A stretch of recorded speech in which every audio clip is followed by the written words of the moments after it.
वणी परिसरात अवकाळी पावसामुळे द्राक्ष उत्पादक शेतकऱ्यांचं लाखोचं नुकसान झालंय। हातातोंडाशी आलेला घास आसमानी संकटाने हिरावून घेतल्यानं बळीराजा आर्थिक संकटात आला आहे।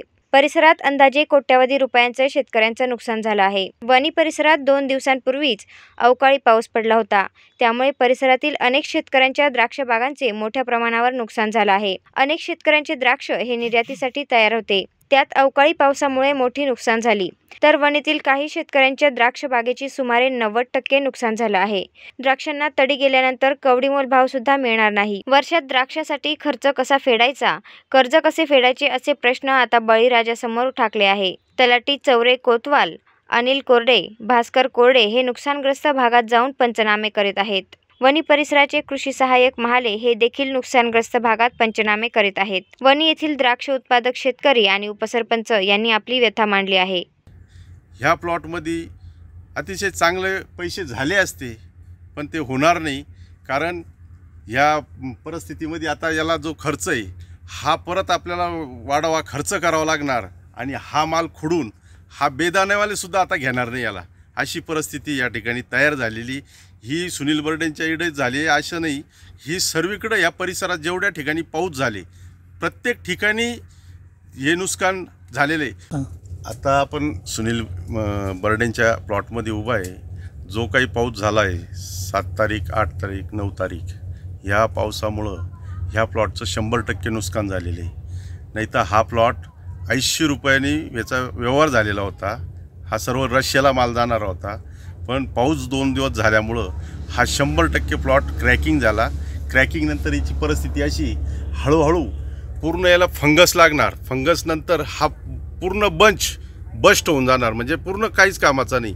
या पद्धतीने जे काही नुकसान झाले शेतकऱ्याचं, एक मोठं नुकसान झालं। मागच्या टायमात कोरोनामुळं लॉकडाऊनमध्ये नुकसान झालं, चालू वर्षी निसर्गाने या ठिकाणी मोठं नुकसान केलं आहे। क्रॅकिंग पाऊस पडल्यानंतर पाऊस थंड असतो, वातावरण थंड असतं, आणि थंड पाऊस आणि वातावरण त्याच्यामुळं त्याला लगेच ते तडे जातात, म्हणजे क्रॅकिंग होतं।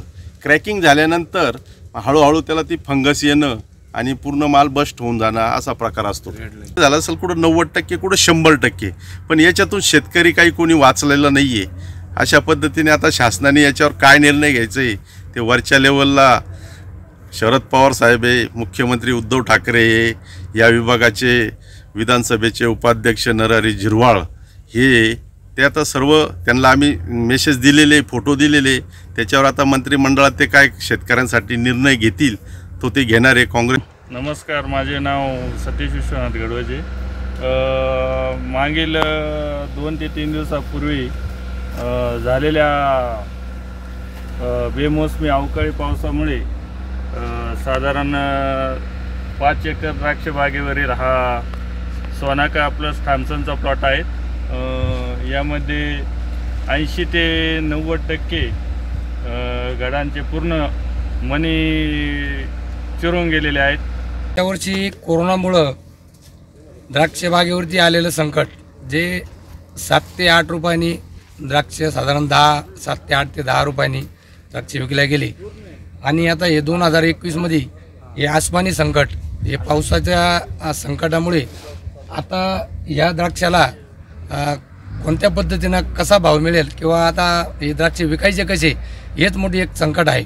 तरी हे बँकेकडून घेतलेलं जे कर्ज, पतसंस्थेकडून, सहकारी बँकेकडून, तसेच शासनाच्या बँकेकडून, यांच्याकडून घेतलेलं जे कर्ज आहे हे कसं पद्धतीनं फेडायचं। आणि मागील वर्षी पिकवलेला माल आम्हाला कवडीमोल भावात विकावा लागला, कारण कोरोना असल्यामुळे तो माल आम्ही 8 रुपये 7 रुपये या भावात विकला।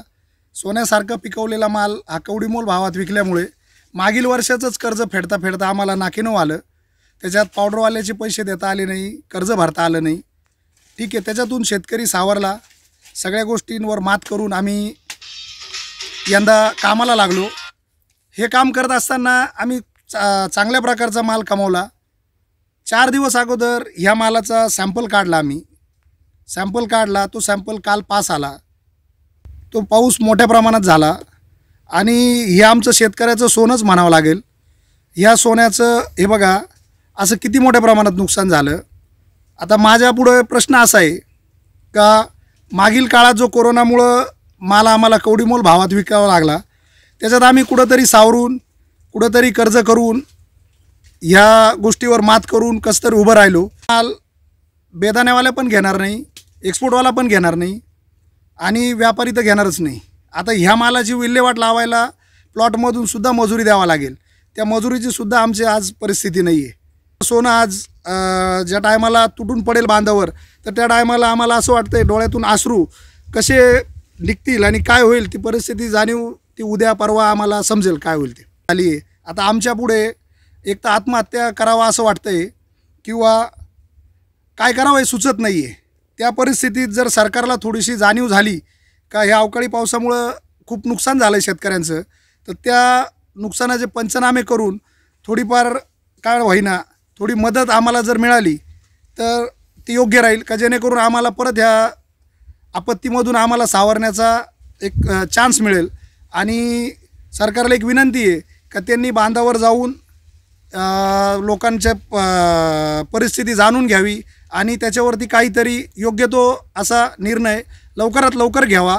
वेद न्यूजसाठी व्हिडिओ जर्नलिस्ट सागर मोर, वणी.